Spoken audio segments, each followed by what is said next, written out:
biloko bozomona neige ndenge nini ekangi mutuka donc badifficulté tozokutana nango na mosalo yango donc eza baseki te.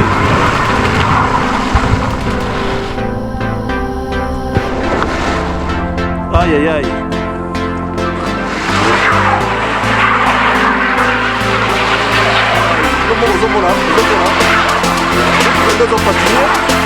Zomona ndenge ozopatine wana eza ekoli Full Power TV, patron ya Full Power TV yango wana pièce unique.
Bonjour, bonjour mes chers amis de Full Power TV One. Vous êtes en direct sur votre chaîne de valeur, la chaîne d'investigation.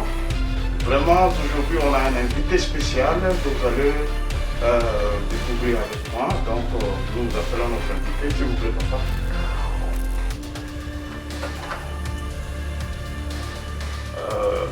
Voilà, bonjour, papa. Bonjour. En tout cas, nous sommes heureux de vous recevoir pour la première fois ici dans notre chaîne, Full Power TV One. Bien sûr que nous sommes...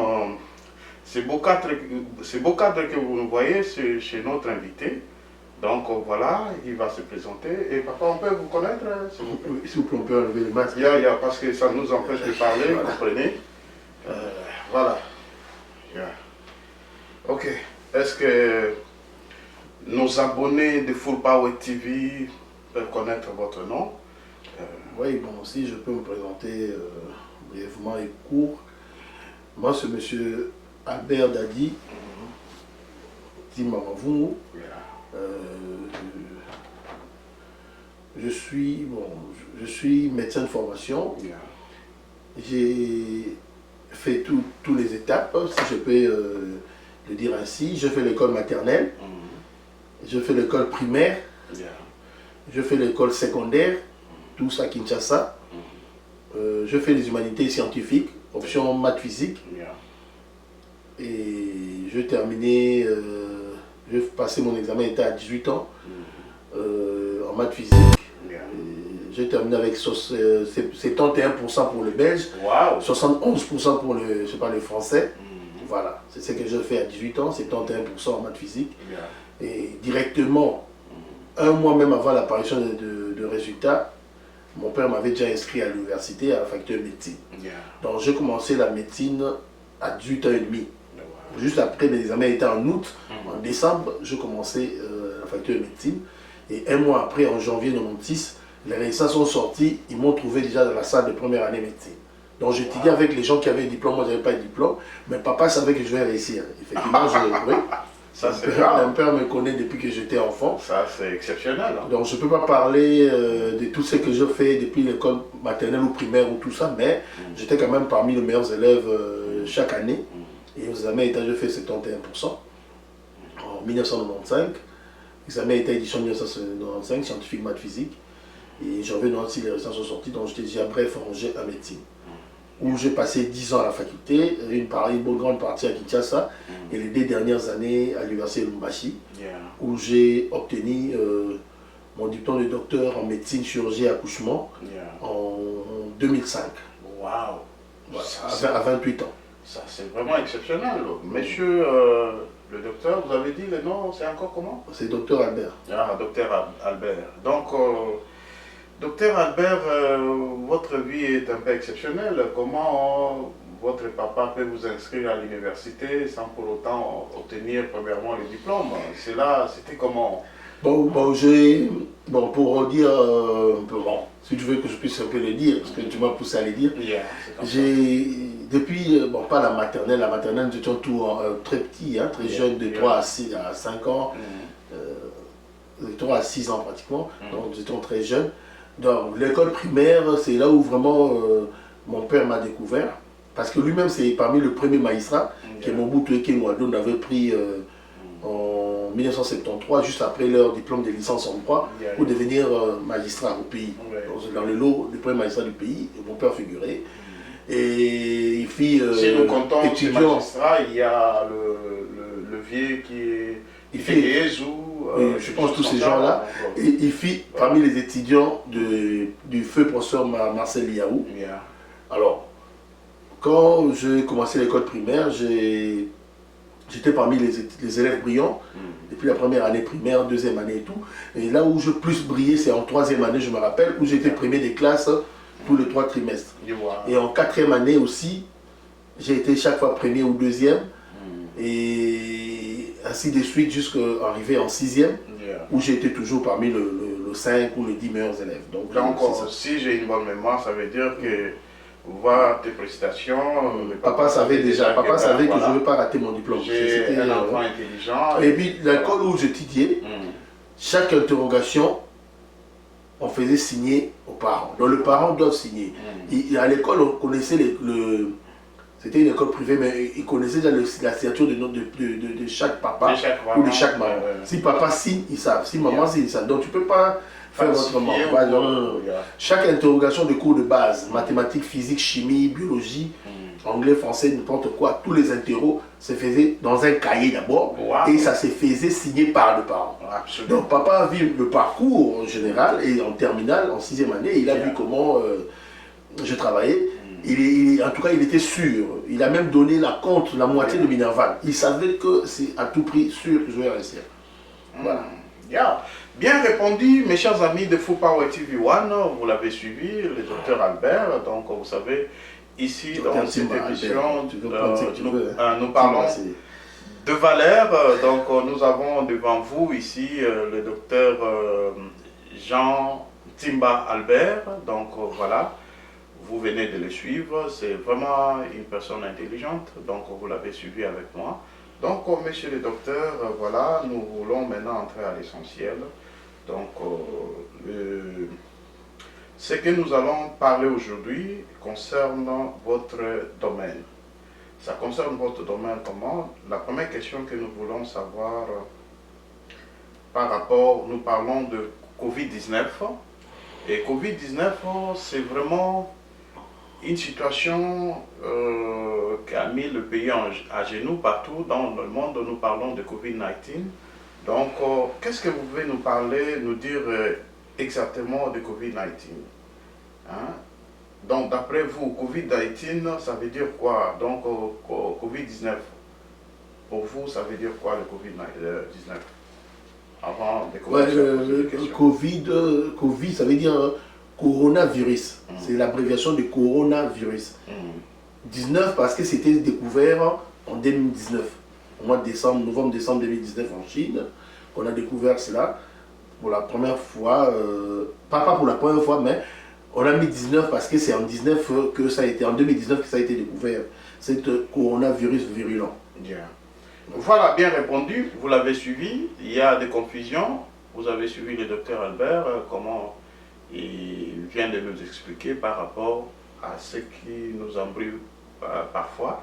Et la deuxième question, c'est celle-ci. Je veux savoir, monsieur le docteur, est-ce que vous pouvez nous faire la différence entre pandémie et épidémie, à ton opinion?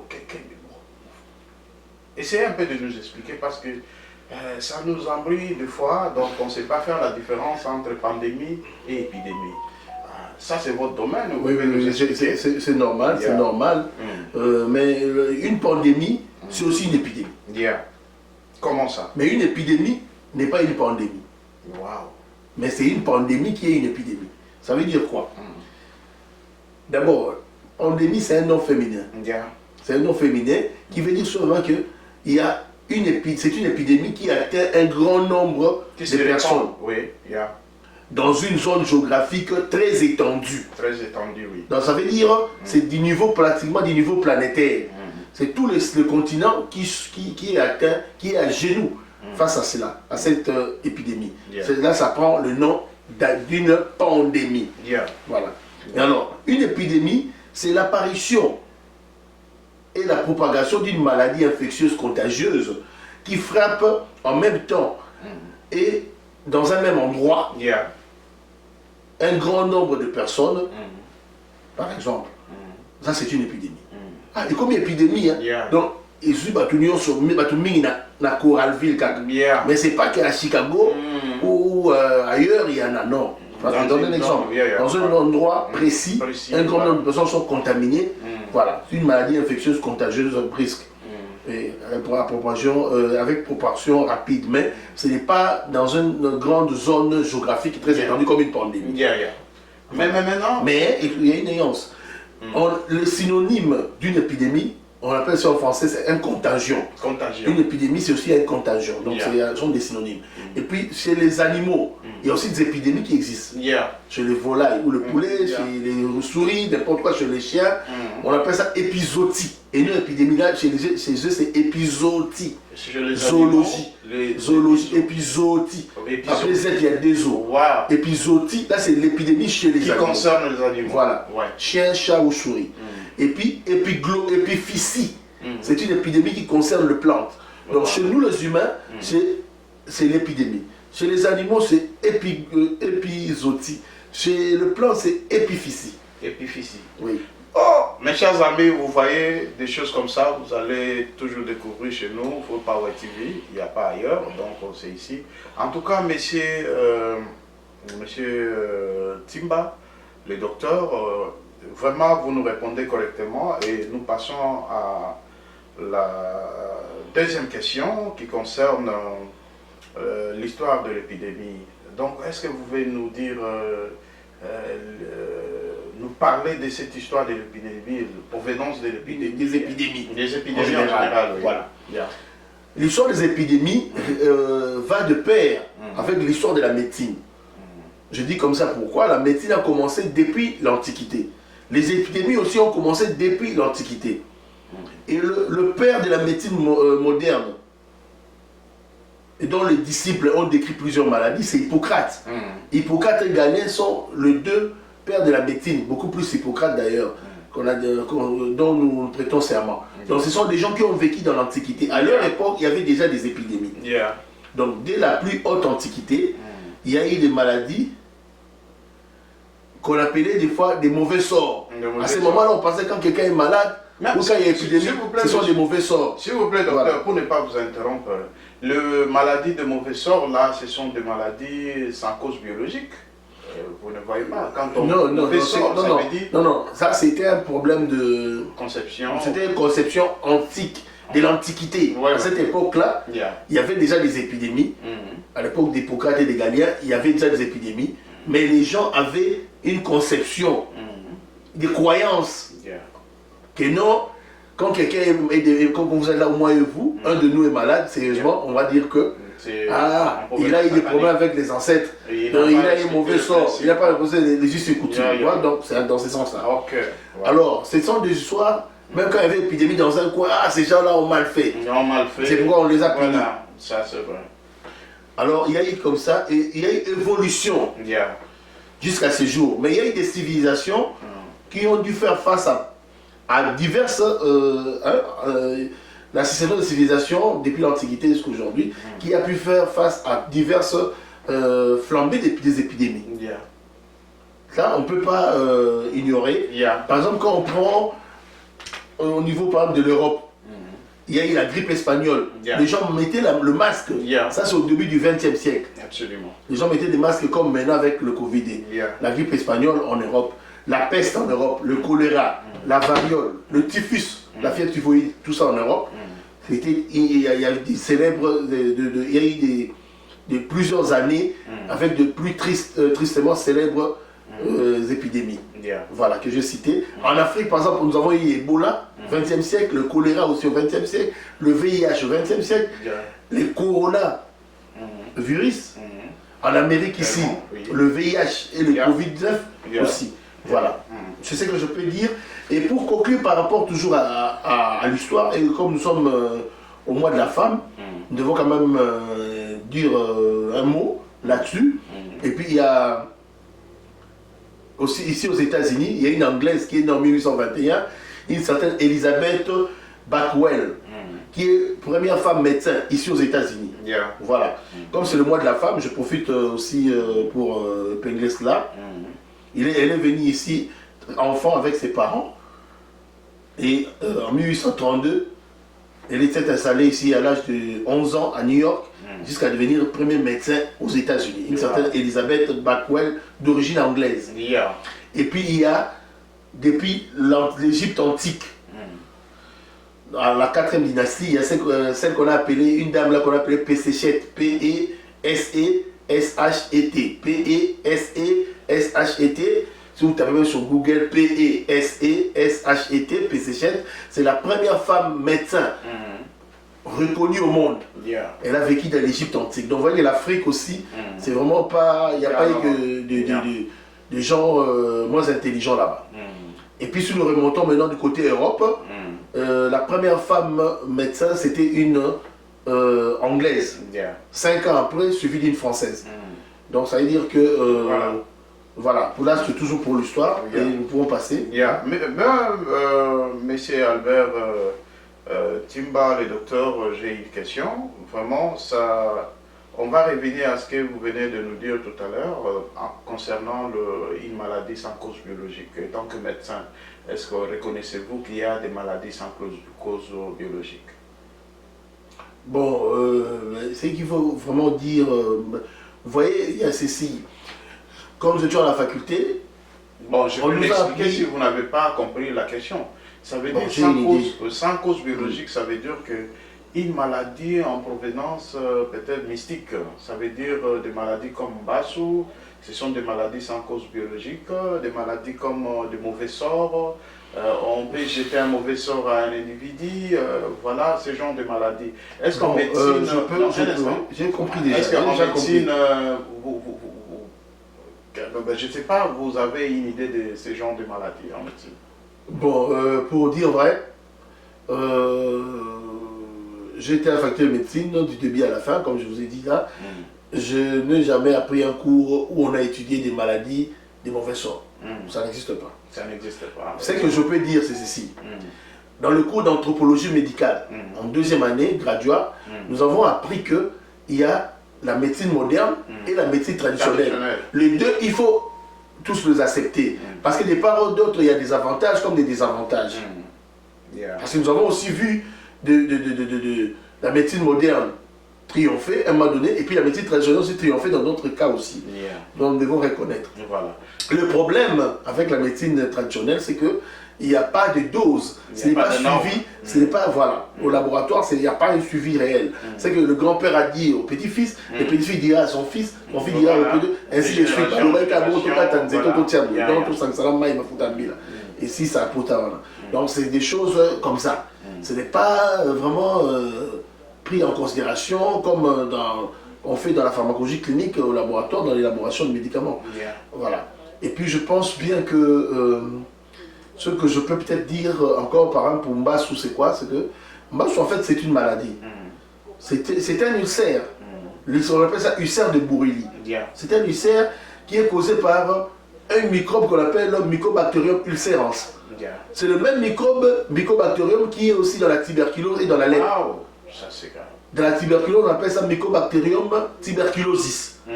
Dans la lèpre, c'est Mycobacterium leprae. Et Mycobacterium ulcerans, c'est pour l'ulcère de Bourili. Les trois microbes là, ou les trois bactéries, c'est ça qui cause les trois maladies. Mais ça, une même famille, s'il vous plaît. Maintenant, si nous soignons l'ulcère de Bourili ou Mbassou, il y a plusieurs façons de soigner ça. Mais nous soignons avec des médicaments modernes en faisant un pansement. Fait de la solution qu'on appelle la solution de Kibadi, où on associe furadentine, les comprimés qu'on fait, la chloramine. Quand on boit le comprimé de chloramine, on mélange avec de l'eau, ça devient ce qu'on appelle du daquin. Hein? Quand on fait le pansement au daquin, ça fait sortir de la chair, non? Justement, c'est comme l'ulcère, c'est une grande plaie. Voilà, on prend la furadentine, on prend la chloramine qu'on boit, on mélange avec de l'eau, on forme ça, ça devient la solution de daquin, qu'on met les comprimés de furadentine dedans, on ajoute encore, on mélange tout dans un litre d'eau, puis c'est un antibiotique, et puis on va commencer à me faire des pansements. On appelle ça solution Kibadi. Voilà. Chloramine, furadentine. Ok. Voilà. Wow. Mes chers amis, en tout cas, ça c'est une émission intéressante. Et ainsi de suite, la plaie va germer. Hein? Maintenant encore vous allez dire que le Mbassou est au mauvais sort. Oh, quelqu'un VIH, moi qui est la Kindoki, non? Quand tu viens du travail, tu rentres chez toi, le VIH va te chercher chez toi. Mais quand tu rentres du travail, tu sors, tu commences à aller gauche à droite toi-même. Quand tu attrapes ton IST, tu ne vas pas dire que non, c'est les sorciers. Je peux te dire même l'hépatite B. c'est aussi parmi les IST. On peut attraper l'hépatite B par voie sexuelle, par exemple. Tu vois? Wow.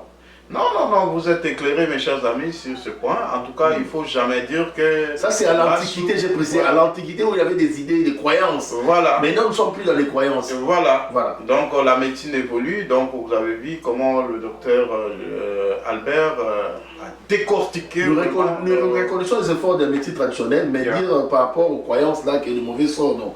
On ne peut pas parler de ça maintenant, ça n'existe plus. Bon, quant à vous, qu'est-ce que vous pouvez dire par rapport aux mauvais sorts? Les mauvais sorts, c'est... Bon, je suis un Africain. Je suis un Africain. Ma question est celle-ci. Oui. Je veux savoir, d'après vous, les mauvais sorts existent en Afrique. Bon, en Afrique, c'est ce qu'on parle, donc c'est ce que nous attendons. Non, comme vous, moi je vous pose une question. Je vous dis, c'est ce que nous attendons. D'après vous, vous n'avez pas une idée de ces mauvais sorts. Bon, moi en tout cas, franchement, je vous ne croyez pas à ça? Je peux dire non. Parce que moi, je guéris des malades. J'ai guéri 2 malades. J'ai terminé, j'ai travaillé pendant plus de 15 ans. Donc ça, c'est ma 16e année, depuis que j'ai fini mes études. Donc je peux dire, j'ai 2 ans ici, j'ai travaillé 14 ans comme médecin et puis comme enseignant. Ça, je ne l'ai pas dit. Je travaille aussi comme enseignant, je suis pratiquement chef des travaux. Je vais le confirmer d'ici là quand je vais passer mon master en santé publique, option épidémiologie justement, épidémiologie biostatistique. Je vais faire un master là-dessus à l'université Caroline du Nord en ligne, après mes cours d'anglais. Et en passant ces masters, je vais vite aller déposer le dossier pour que je sois nommé chez nous directement chef des travaux. Parce que j'étais presque à la nomination, il m'est resté juste un papier de master. Absolument. Que malheureusement ou heureusement que j'ai raté à faire gauche à droite. Et or, c'était aller aux États-Unis. Rien n'est permis, vous êtes dans un grand pays. Et puis, je vais, si tout va bien, je vais suivre juste après mon master un PhD. Voilà. Parce que je dois finir comme un professeur à Bien répondu. En tout cas, vous les suivez, c'est un homme qui parle bien. En tout cas, Monsieur Albert, la troisième question, nous passions à la troisième question concernant l'épidémie. Est-ce que, à ton opinion, il y a des épidémies réelles ou artificielles? Qu'est-ce que vous pouvez nous dire par rapport aux épidémies? Est-ce qu'il y a des épidémies qu'on crée, créées par des hommes, ou des épidémies aussi réelles existent? Des épidémies, je peux dire... aussi on peut parler ce qui est récent, pour ne pas dire les choses qui datent de presque 50 ans comme Ebola par exemple, ça a bientôt 50 ans. C'est découvert en 1974 vers Yamboukou par le professeur, mon maître, professeur Mouyembe Tamfou, qui a découvert Ebola en 1974 vers Yamboukou, vers Bandundu. Donc bientôt là, l'Ebola fera 50 ans. Donc, et puis la grippe espagnole par exemple, à plus d'un siècle. Mais parlons un peu au cours de 20 dernières années ici. Naturellement, nous avons eu ce qu'on appelle le SRAS et les MERS. Ce sont des équivalents du coronavirus. C'était à Paris dans les 20 dernières années. Donc de 2001 à 2021, il y a eu l'Ebola qui a réapparu aussi dans ces 20 dernières années. Il y a eu la grippe aviaire H1N1. Il y a eu aussi la grippe porcine. Le virus Zika. Et tout ça, toutes ces épidémies n'ont pas mis le monde entier à genoux. C'est seulement celui qui vient de sortir en 2019, le Covid-19, qui a mis le monde entier à genoux. Tous les chercheurs, jusque maintenant où nous parlons, sont en train de chercher des voies et moyens pour éradiquer cela. Et s'il faut dire que ça, c'est d'un point de vue naturel, mais nous sommes bloqués à ce niveau-là. Raison pour laquelle certaines personnes disent que non, le Covid-19 a été créé au laboratoire chinois et la Chine et la France savent l'origine du Covid-19. Bon, moi et toi, on n'a pas assez de précisions, mais tout ce que nous savons, que c'est venu de la Chine. Voilà. Et on peut dire aussi, selon certaines sources, que réellement le Covid est créé, parce que même à la faculté de médecine, je me rappelle dans mon cours de virologie, où nous avons étudié le virus, c'est une branche de la microbiologie. On a parlé du VIH, on a parlé de fièvre hémorragique telle que Ebola, on a parlé des autres virus en long et en large. Mais en coronavirus, je me rappelle, le professeur n'avait dit qu'une phrase. C'est un virus sous forme d'une couronne. Il n'y avait pas à dire. Je me rappelle bien de mon cours. En troisième année graduée, vers les années 99, 2000, 2001, par là. Il y a 20 ans ou 21 ans. Donc le professeur n'avait pas assez de choses à dire sur le coronavirus. Donc, ça aussi, ça prouve à suffisance que le coronavirus, entre parenthèses, c'est une épidémie créée. Selon votre petite intelligence, ça veut dire que, ben, voilà, ça c'était, comment dirais-je, une histoire qui n'était pas encore, comment dirais-je, je peux dire en étude pour... Non, c'est un virus qui existait. Non. Le coronavirus, c'est un virus qui existait. J'ai bien dit. On va étudier ça. Ça existait. Mais il n'y avait pas assez d'éléments sur cela. Voilà. Sur le plan littérature, sur le plan scientifique, il y a 20-25 ans passés. Quand j'étais à la fac.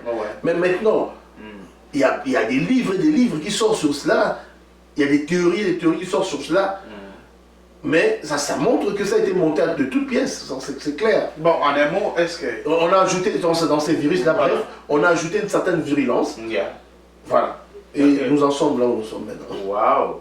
Donc vous reconnaissez aujourd'hui qu'il y a des épidémies créées par les hommes, par les médecins? Bon, non, c'est pas par les hommes ou par le médecin, mais pour le Covid-19, je peux me permettre de le dire. Pas pour les autres. Pas les autres. Pas pour les autres, parce que je les ai cités parmi les naturels. Et ça disparaissait, bien sûr, ça réapparaissait par épisode, parce que ce sont des épidémies, mais ça ne prenait pas l'allure d'une pandémie, ou le niveau planétaire. Mais celui-ci a mis tout le monde à genoux. Voilà. Donc c'est un peu, en parenthèse, on peut mettre ça dans la... C'est comme si c'est monté de toutes pièces créées. Ça c'est vrai. Ils savent eux-mêmes le pourquoi. Vraiment, merci, monsieur Albert. Donc, mes chers amis, vous nous suivez là avec notre invité spécial, c'est un médecin. Vous écoutez son éloquence, sa manière de parler, c'est vraiment bien. Donc, notez aussi, si vous avez un bout de papier, en tout cas, il faut noter parce que, vous savez, il y a des termes un peu... comment dirais-je, des termes scientifiques, il y a des choses qu'on est en train de décortiquer. Si vous n'écrivez pas, vous n'avez pas retenu quelque chose. Vraiment, monsieur Albert, nous passons maintenant à la quatrième question. Quels sont des troubles de coagulation dus à la vaccination? Voilà, non.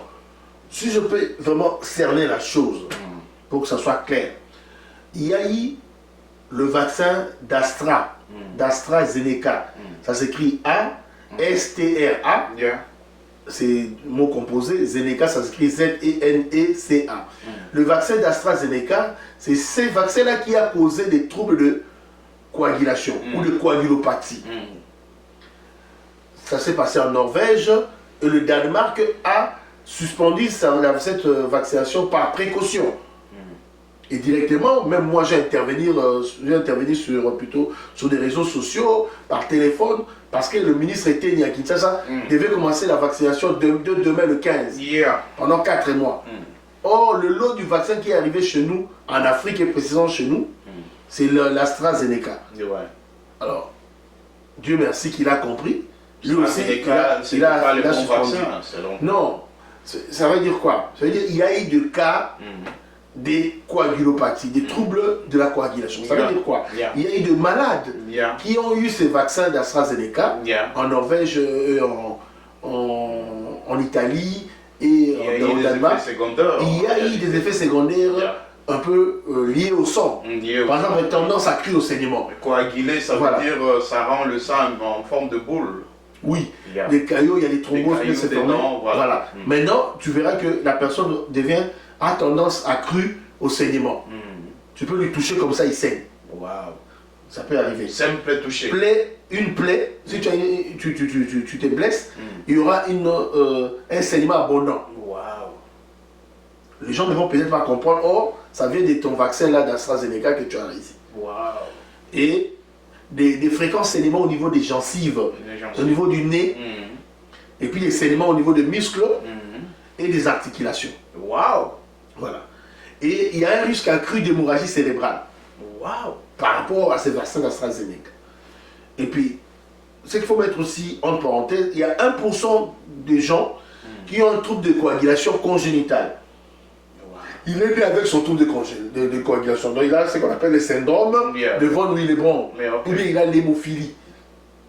Ça c'est aussi familial, c'est génétique. L'hémophilie, des gens qui saignent à tout moment. Alors, déjà quelqu'un de comme ça, il est parmi les 1% des gens qui ont ça, de trouble de coagulation par exemple congénitale. Tu lui ajoutes ce vaccin-là d'AstraZeneca. C'est vrai qu'il va commencer à saigner. Son organisme voilà. C'est lui d'abord qui n'a pas ça. Ça va créer des troubles de coagulation, on va commencer à saigner à tout moment, comme je l'ai cité.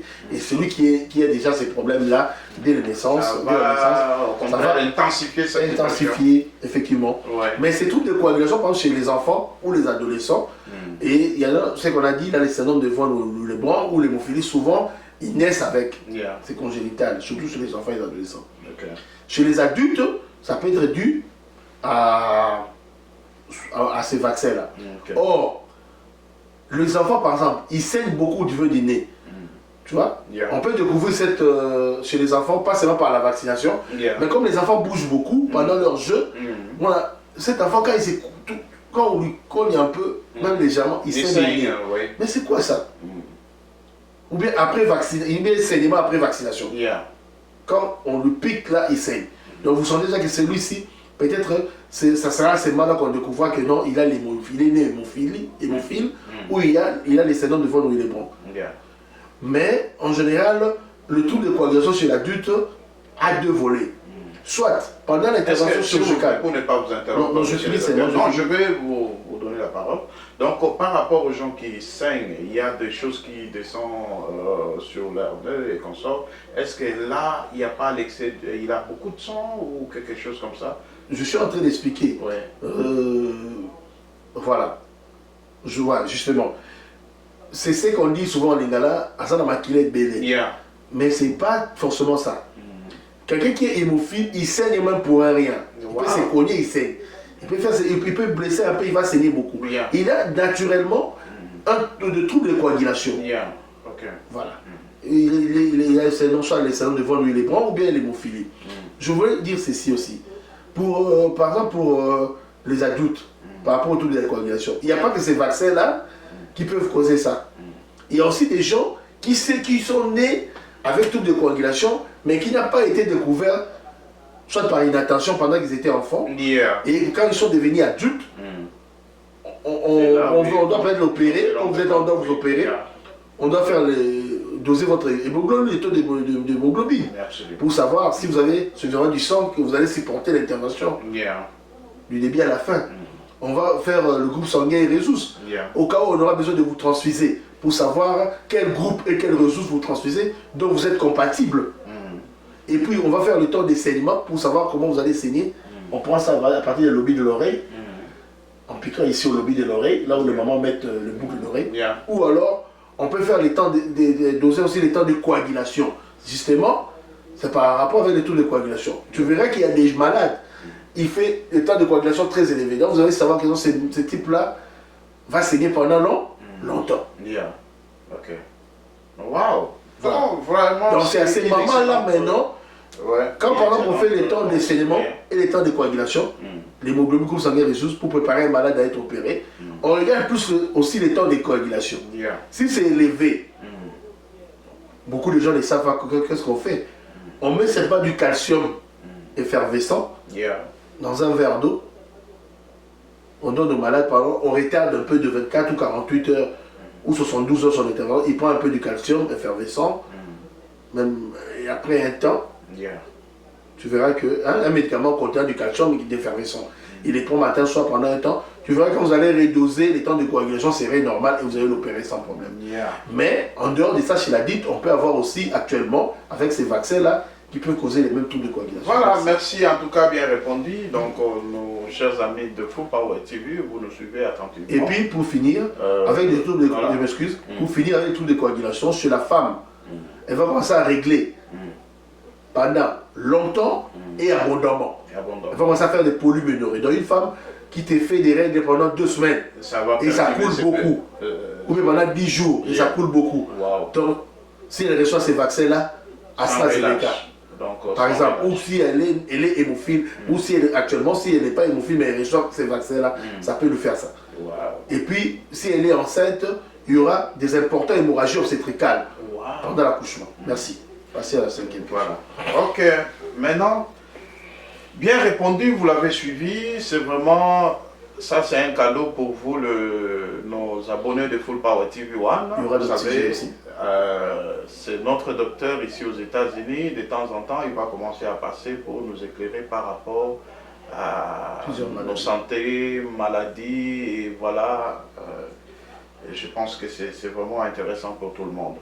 Monsieur Albert, nous voulons savoir aussi quels sont les risques de l'air ou de bulles d'air dans une seringue. Bon, là, le risque de l'air ou de bulles d'air dans une seringue, ça dépend de la voie d'administration. Ça dépend de la voie d'administration d'abord. Et de la canalisation, quand on fait un faux pas avec le bulle d'air lors d'une injection ou d'une vaccination, ça dépend de la canalisation de la bulle d'air ou de l'air. Donc, mon PPA seringue, ce vaccin est mal monté, et qu'on crée problème quelque part. Par exemple, on peut avoir, il y a 3 aspects. On peut avoir un AVC. Le patient peut faire un AVC. Là, ça peut monter dans ces sens. Le malade peut faire un AVC, ou le malade peut faire une crise cardiaque, au cas où ça va vers le cœur, au cas où ça va vers le poumon, le malade peut faire une insuffisance respiratoire. L'AVC, ça va vers la tête. Crise cardiaque, ça va vers le cœur. Insuffisance respiratoire, ça va vers le poumon. Voilà. Ok. Voilà, ça c'est bien répondu. Et l'autre question concerne 5B. 5B, hein, voilà. Dans 5B. Oui, ça c'est déjà répondu. Donc nous voulons savoir pourquoi y a-t-il mort d'homme dans les termes médicaux. Ah, vous avez fait des recherches, hein? Merci docteur. Vraiment, félicitations. Nous sommes là, vraiment. Vous êtes un chercheur. Répondez-nous. Merci beaucoup. Par rapport à ça. Voilà. D'abord, l'extensiline, c'est une pénicilline. Wow. C'est une pénicilline de la famille des bêta-lactamines, mais c'est un produit huileux. C'est un produit qui contient de l'huile. Il y en a de 2 sortes. Il y a une suspension injectable huileuse, et puis il y a un poudre, plus un solvant, hein, comme de l'eau, qu'on mélange.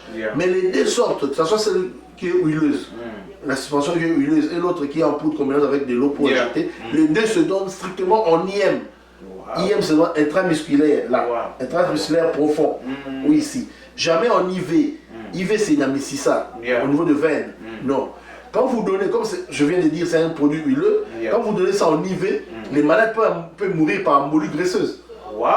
Ouais. Parce que c'est un produit huilé, c'est de l'huile. Ça peut emboliser des dents et causer la mort d'homme par embolie graisseuse. Là, vous avez tué. Mais par exemple, en cas de syphilis, en cas d'abcès à répétition, quelqu'un qui sort des abcès à répétition au niveau du cou, par exemple. Actuellement, derrière les abcès à répétition, on peut penser au diabète, on peut penser au VIH, entre les 2. Mais sinon, pour calmer quand même les abcès à répétition, ou aussi, ça peut être aussi des infections seulement, on peut donner, quand je prends abcès, je prends furoncle, je prends tout ça. À répétition au niveau du cou, par exemple, on peut donner aussi cette extensiline-là, mais en IM profond. IM profond. Et puis, au cas de syphilis, en cas de rhumatisme articulaire aigu, en cas d'érysipèle, qui est une infection de la peau, tout ça, on peut donner l'extensiline, mais en IM, pas en IV. Que ce soit celui qui contient la poudre, qui fait partie, donc, qui est composé de la poudre et des solvants mélangés, c'est toujours en IM. Que ce soit aussi celui qui contient un produit huileux, c'est aussi une suspension injectable huileuse. Côté de l'huile, ça se donne toujours en IM. Si tu donnes en IV, tu tues le malade mort par embolie graisseuse. Je pense que je vous ai répondu. Bien répondu. Monsieur Albert, le docteur, nous voulons aussi savoir par rapport aux symptômes de Covid-19, Covid-19, est-ce que pouvez-vous nous dire quels sont des symptômes qu'on peut facilement détecter d'une manière visible chez une personne? Oui, le symptôme du Covid-19, il y en a 2. Il y a le plus fréquent et les moins fréquents. Dans le plus fréquent, nous avons la fièvre. Nous avons la toux sèche, nous avons la fatigue. Parce qu'il y a une nuance. La toux grasse, où il y a des éternuements ou la rhinorrhée, ça c'est pour la grippe. Mais quand la toux est sèche, tu as une toux sèche, tu as la fièvre, tu es fatigué, on appelle ça aussi asthénie physique ou fatigue, perte d'appétit ou anorexie, tu as pris la maîtrise de ton odorat, tu ne ressens plus que ça c'est du madé sous, ça c'est du frambois, ton odorat là au niveau du nez ne fonctionne plus bien. Tout ça c'est le plus fréquent des symptômes pour le Covid-19. Mais pour le moins fréquent maintenant c'est la diarrhée, le maux de gorge, les courbatures. Voilà ce que je peux dire. À part ça, donc vraiment... L'essentiel. Parce que nous constatons que quand quelqu'un va faire une fièvre normale, directement, les médecins sont paniqués, ils vont l'amener à chose pour l'identifier, comment dire, le diagnostiquer, voir réellement s'il a le Covid-19. Oui, c'est normal parce que ça fait partie des plus fréquents, c'est la fièvre. En première, le premier symptôme que je citais, c'est la fièvre qui est plus fréquent. Et puis actuellement aussi, il y a des médicaments que quand quelqu'un fait le Covid-19, qui ne peut pas prendre, parce que quand vous prenez ça, ça augmente encore ta fièvre. C'est un anti-inflammatoire que vous prenez souvent aussi. Il faut éviter les anti-inflammatoires. Vraiment, nous avons beaucoup de questions par rapport au temps. Je ne sais pas si nous pouvons continuer à... Non, il n'y a pas de problème. Nous sommes, je vois que tu as la 7e question. Je suis à la 7e question. Vraiment, docteur Albert, tu as la 7e question par rapport, il y a exemple ligne au groupe Sabiso parce que nous avons largement parlé en français, mais nous devons aussi parler lingala pour nos auditeurs. Je sais que vraiment, tu vas comprendre, Biso tu as dit, mais le français na français, tina suka yango. Docteur Albert a comment français ou bien aza congolais.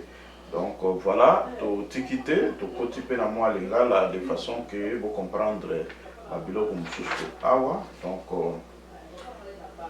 papa en médecine, on peut couper sa vie sur 2 ou 3 exemples où et ça là quelque part en moto, azo suba makila, hein. Donc ils ont dit à quoi la bilo quoi. Go, question les a posée. Voilà. Kosuba masuba esangani na makila na médecine. Kosuba masuba esangani na makila, on appelle ça. Un instant. Est-ce que vous avez vu que bandeko et balande biso en français, ils ont bandeko belé pe ba kolanda biso na lingala. Donc partout mais ba ko taka ba mu français. Donc ko mixer pas de français lingala. Comprenez-nous, donc voilà. Médecine étant nommé en français, il faut pas décortiquer en français, mais surtout vous attendez à vous interpréter en haut de façon que vous compreniez. Voilà, allez-y. Merci beaucoup.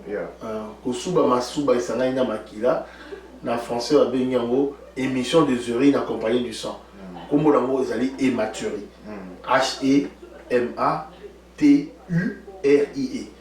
C'est ça, hématurie.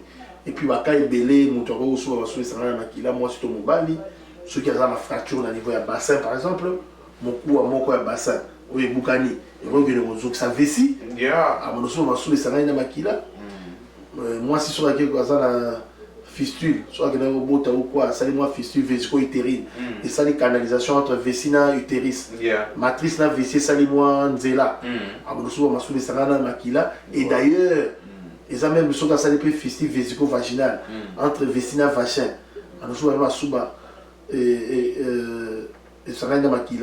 Alors, dans tous ces 2 cas-là, on a plus endométriose vésicale.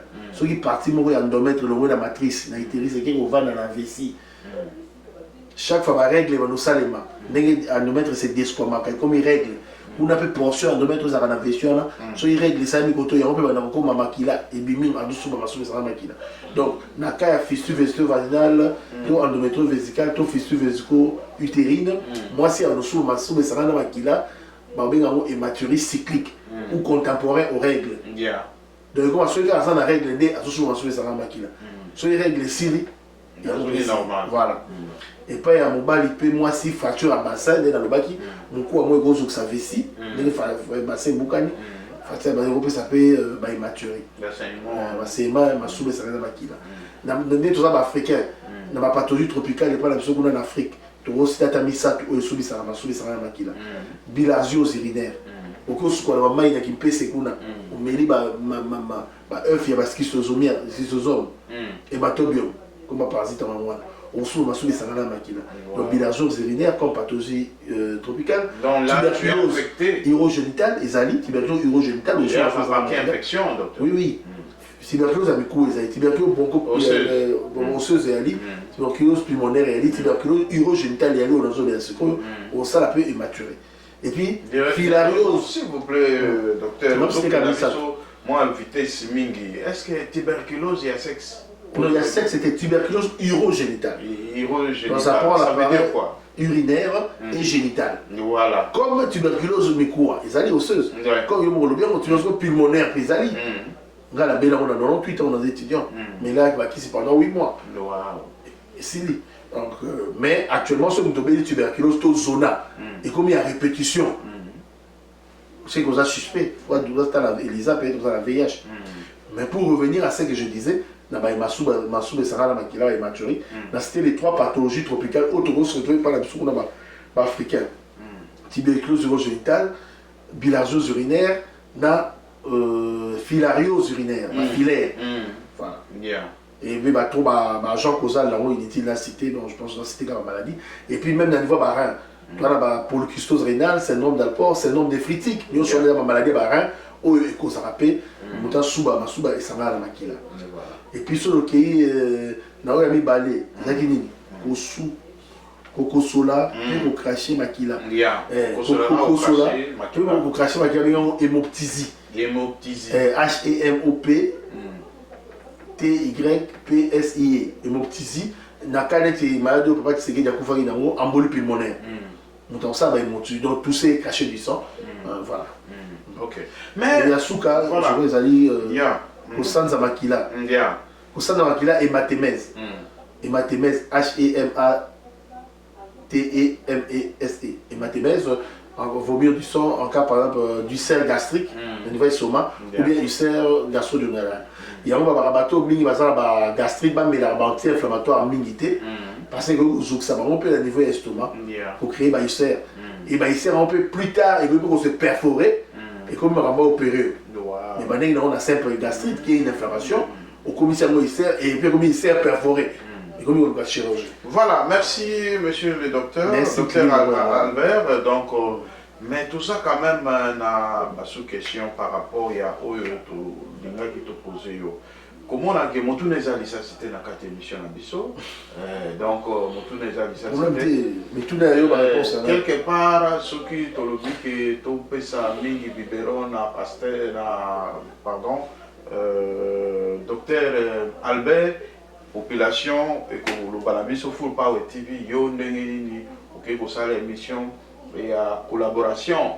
Donc, Bisso Sikoyo Tolingi te poser moi question moquée. Est-ce que docteur Albert, yo vraiment osé à mesure, il y a quoi exercer Moussa comme docteur, n'engagez na Congo en clandestinité, ou un docteur, il y a un malade, il y a un nako, ou peut sa traitement. Est-ce que vous avez habilité, il y a quoi ça le loco ana question mon tout des amis micro.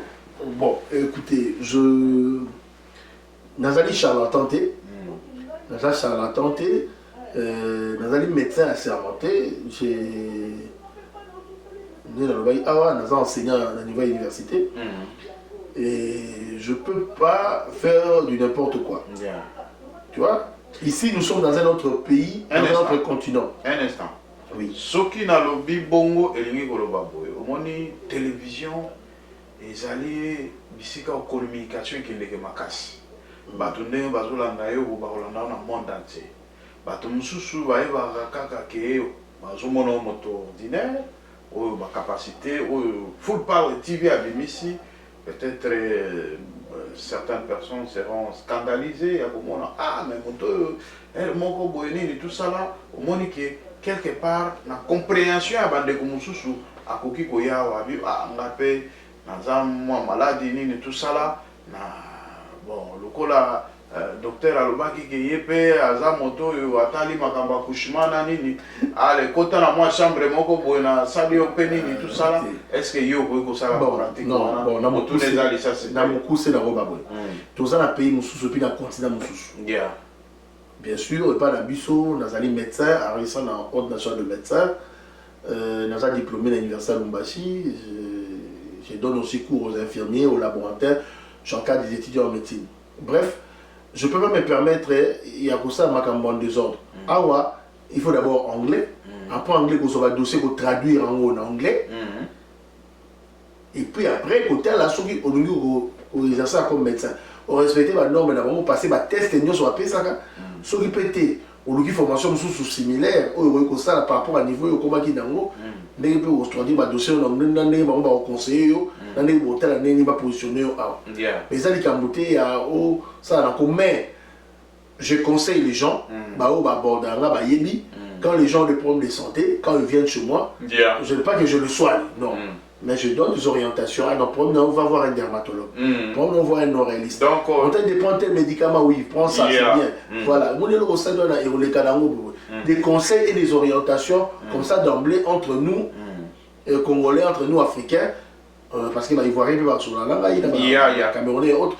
Donc, j'essaye de donner conseil. Voilà. Mais je n'exerce pas parce que je ne suis pas un charlatan pour commencer à faire des avortements chez moi à la maison ou bien commencer à presser des produits. Non. Et d'ailleurs ici dans une pharmacie, c'est difficile qu'on donne des médicaments à quelqu'un sans ordonnance. À moins que nos organes qui sont malades, ils ont diabète ou quoi, on va le ça sans problème. Mais quand on va le presser, on va refouler. Le mec a qui sur la banda, qui se venait à 4 pharmacies aujourd'hui. En tout cas, docteur Albert, on va répondre Kitoko parce que dans ma... Mais j'oriente des gens, je conseille. Voilà. Donc, Bolandi, docteur Albert, et l'autre Alobi, il y a Azamunganga, ou il charlatan, ou il y a Kolobaka, n'importe quoi, Azali, Munganga, ou biso na kata Full Power TV, to poser ma question, Bolandi, biso, Masolonio, Sotosololi, du début à la fin.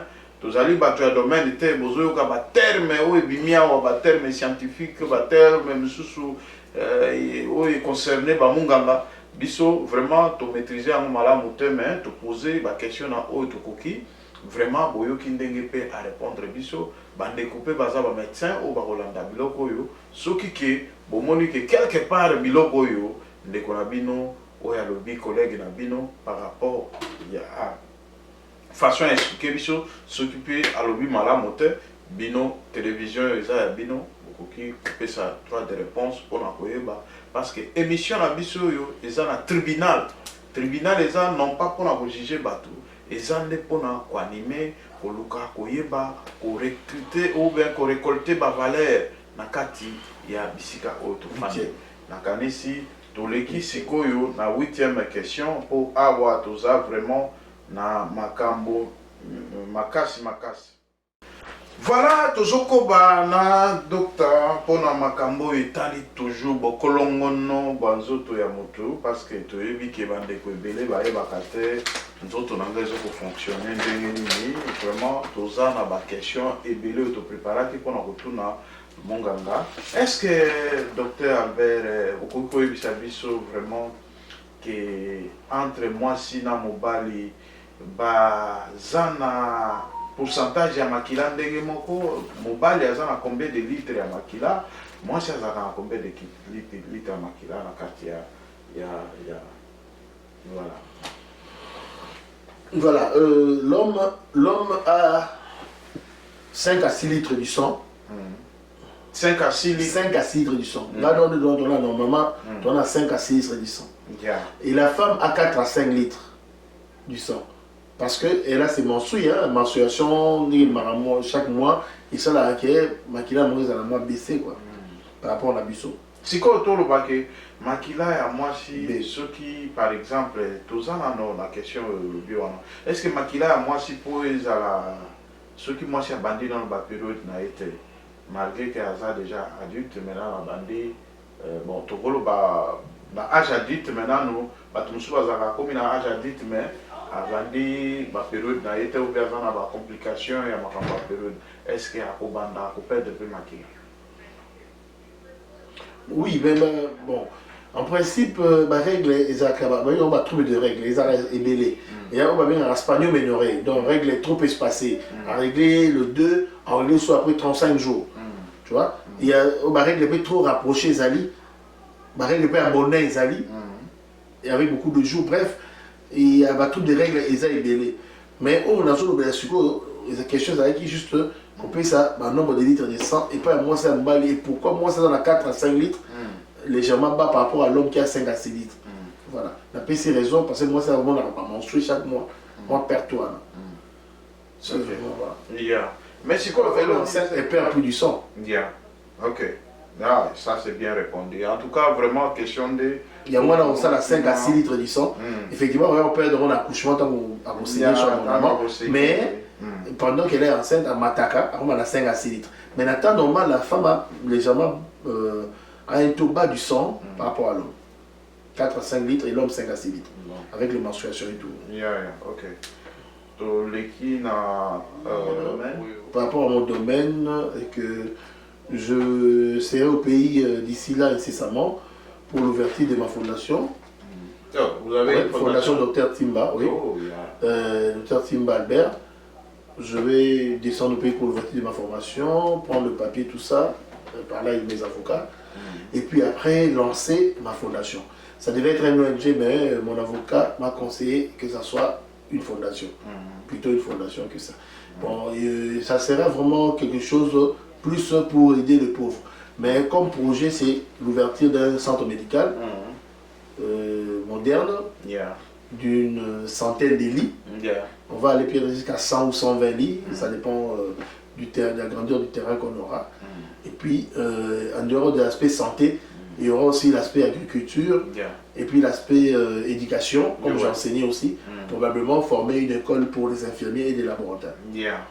Ça, ce sont des projets que nous avons. Et puis, nous allons s'occuper un peu aussi des démunis et des pauvres.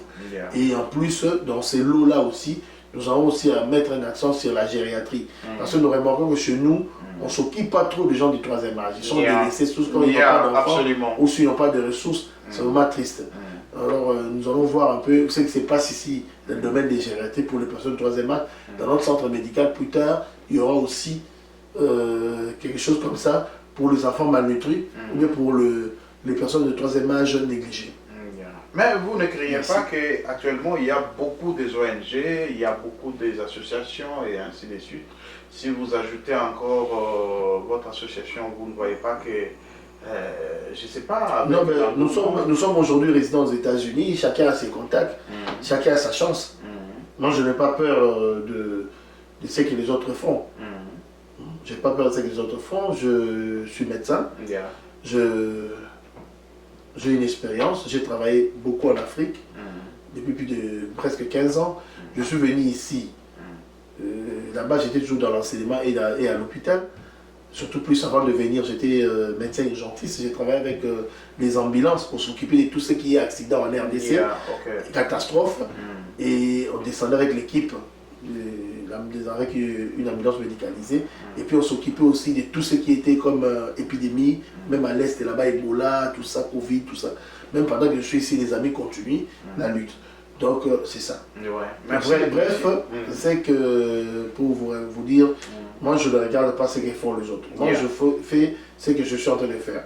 Je sais que d'ici là, quand je vais arranger mon anglais, j'aurai le temps de bien parler avec les médecins d'ici, avec les gens qui font des donations. Et puis j'aurai ce que j'aurai, et puis je vais aller monter mes histoires là-bas, donc c'est clair. ça c'était docteur. Non, bien répondu, vous savez. On a parlé presque de tout. Voilà, nous sommes à la fin de notre émission. Je ne sais pas si vous avez un dernier mot. Donc, si vous avez un mot à adresser à la population par rapport à ce que vous n'avez pas dit. Bon, en tout cas, je dis, enfin, c'est matin maintenant, je dis bonjour à tout le monde ou bonsoir, ça dépend de l'heure à laquelle ils vont suivre cette émission.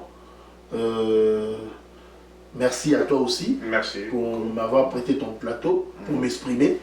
Je pense que je n'ai pas d'autres termes à utiliser par rapport à mes termes médicaux, je ne pouvais que dire ça. Je sais plus remplacer par un autre terme. J'ai étudié en français. Et c'est maintenant que je suis en train de m'approfondir en anglais parce que c'est là où j'étais faiblement à l'école. Et je fais un effort aussi en anglais maintenant. Je pense qu'il y aura un jour aussi, il y aura une émission de la santé en anglais. Mais pour le moment, on parle encore en français et puis un peu de lingala aussi. C'est notre langue nationale. Mais je dis bonjour à tout le monde. Et je voulais aussi dire quelque chose d'important par rapport aux nouveautés. Les gens doivent savoir qu'il y a des bandes hygiéniques pour hommes actuellement. Il y a des bandes hygiéniques pour femmes, vous le savez, avec les menstruations.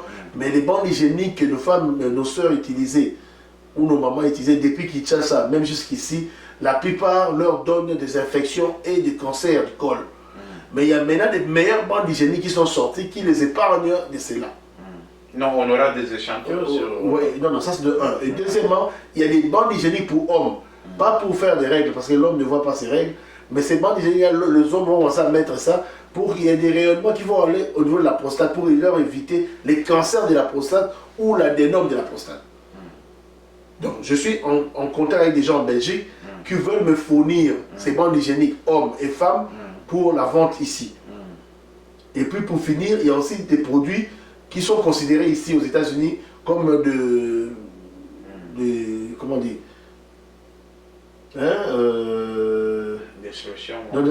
des substances alimentaires en fait. Il y a des médicaments aussi que les hommes peuvent prendre quand tu as 40 ans, ça te donne une performance au lit comme si tu avais 30 ans, de 10 ans de moins. Si tu as 30 ans, ça te donne une performance de quand tu avais 20 ans. Si tu as 50 ans, tu reviens à 40. Si tu as 60, tu reviens à 50. Ça maintenant, je ne sais pas si on a déjà l'autorisation que ça puisse entrer ici, je vais poser la question, mais je suis en contact avec les gens de FFI en Belgique déjà, qui sont prêts à nous fournir certains de ces produits-là pour notre santé. Donc ceux qui sont concernés peuvent me voir en privé. On peut voir comment est-ce que nous allons soit commander un petit lot pour essayer un peu de voir comment aider les gens. J'ai dit et je le répète, la bande hygiénique pour hommes pour rayonner la prostate, pour protéger contre le cancer de la prostate et le cancer de la prostate, malgré que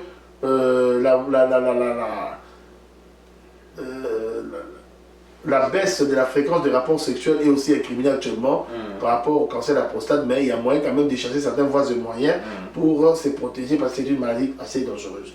Parce que l'homme peut aller jusqu'à 65 ans dans sa vie conjugale sans problème, mais avec tout ce que nous avons comme nourriture, comme travail actuellement, les gens se fatiguent un peu. Alors il faut chercher comment se renforcer. Donc il y a ces produits-là qui existent déjà, ça se trouve partout ailleurs, y compris avec chez mes collaborateurs en Belgique. Et puis ici, je cherche comment leur faire venir. Il y a ça pour les hommes qui redonnent une force inférieure, ça te redonne ta force d'inférieure à 10 ans. Et il y a la bande hygiénique aussi pour hommes, pour protéger contre la prostate, pour se protéger contre les attaques de la prostate, cancéreuses ou non. Et puis, bande hygiénique de femmes pour éviter qu'elles fassent des infections et des cancers de l'utérus. Une fois que vous êtes à mesure d'exhiber ces masses de ces bandes hygiéniques, je peux faire la commande d'abord des échantillons. On va vous montrer quelques échantillons pour avoir une idée. Donc, si vous avez des choses sérieuses. Hein. Si vous avez des questions, le docteur Albert est ici en privé, vous pouvez l'appeler. Et je ne sais pas, monsieur le docteur, vous pouvez donner votre numéro d'une manière verbale parce que les gens... Oui, mon numéro c'est le 319 930 8381. Je répète, 319 930 8381. En anglais, 319 930 H3H1. Merci beaucoup. Ben, vous nous permettez d'afficher votre numéro sur le bas de l'écran. Il n'y a pas de problème. Voilà, vous l'avez suivi, donc c'est votre humble serviteur Willy Bikoli Ilonga. Donc ça c'était vraiment une émission vraiment chaude avec le docteur Albert Timba. Donc vraiment, Bolandi et la Bokebi, donc Bandeko Nyoso ya abonné à Full Power TV One, bozomona ba valeur, ba innovation et modèle. Donc il faut soutenir bino ba papa oyo bozana problème, il y a ba makambo oyo nyoso tolobiawa beaucoup de numéro, il y a docteur ou il y a un écran, de façon que Moutounio soit un problème, Moutounio soit un besoin, il y a un docteur, sans problème, disponible à tout moment. Et Moutounio soit aux États-Unis, tout en Europe, au besoin d'un abisso, au besoin d'un besoin, il y a pour la santé. Hein? Vous en avez moins lit à l'hôpital, vous en avez appareil échographie, vous en avez moins draps à des lits, vous en avez n'importe l'euro vous en avez besoin. Et comme vous avez marqué dans le livre d'or, tu peux graver dans l'hôpital où on a sur le Tongani. Merci beaucoup. Ok. Et ça, projet monnaie de Konabiso congolais, où vraiment Azali peut jeune et lengue. Donc, nasali elo mususu te nasali kaka médecine donc depuis na banda classe nayebisaka mususu te même fana sala elo mususu en dehors ya médecine kaka nde nasali na téléphone toyebi ekolo moko mpo tokosukisa boye te sans que motuna mpe ya licence donc ngai moko nde patron ya chaîne nakoki koaccorde à tout moment malgré babaka full power tv okendaka baémission milai apesanga no mboka nano yoa moto ekolo nini madame za motekolo nini yo za motekolo nini na ngai na madame bon d'accord na bano na ngai nazali na 3 provinces à RDC papa na ngaza Muyombe donc Muyombe ça y est ba Congo na Tchela papa za Muyombe ya wande na lobaki ne bande émission tant Mobutu azui encore ma magistrat balota la province d'origine aboka ki l'Équateur depuis ça que ça comme jeune magistrat d'Équateur que muta na maman kuna papa na ye Moussoko, donc côté province orientale qui s'amani. Wow. Papa ya maman nanga Moussoko, donc Moussoeli. Maman ya maman nanga Mongo ya Bwindi. Donc on a 50% dans le nord, on a 50-50. Donc côté la province orientale, dans l'équateur, ex-équateur dans les deux, on a 50-50. Côté mon maman, papa 100% Yombe, Yachela. Ok. Voilà, donc on a ça Yombe. Vraiment. Yombe est dominant. Voilà. Et madame rapidement. Madame, son père est Moussakata, dans Bandundu. On va s'approcher de l'Équateur. Son père est Moussakata. Sa maman a joué un peu Balouba na Bangala P. Mélange voilà. Ok. Vraiment, Tokomi Nasuka, mes chers amis, Tolina qui quand même Boyeba, Munganga. Docteur Oyo Azoku Solona Bino Nangongo Aza Moto Ekolo Nini. Donc on dit qu'on a vu nos Congolais de père et de mère. Donc Aza l'identité de l'humanité à côté de mon métier. Donc il y a un moto exceptionnel. Donc au Talaka moto s'inscrire dans l'université sans pour autant au commun niveau mais papa et puis moi non bagné le qui donc à sauter et à sauter pour réciter. Ma récité pour bimer pour l'anda décima. Donc voilà, c'est extraordinaire. Naïf Sarabino, Congo et Tonda Bavalère, au Moni Bavalère, Yangoyo. Démonstration à full power à suivre. Merci. Bye.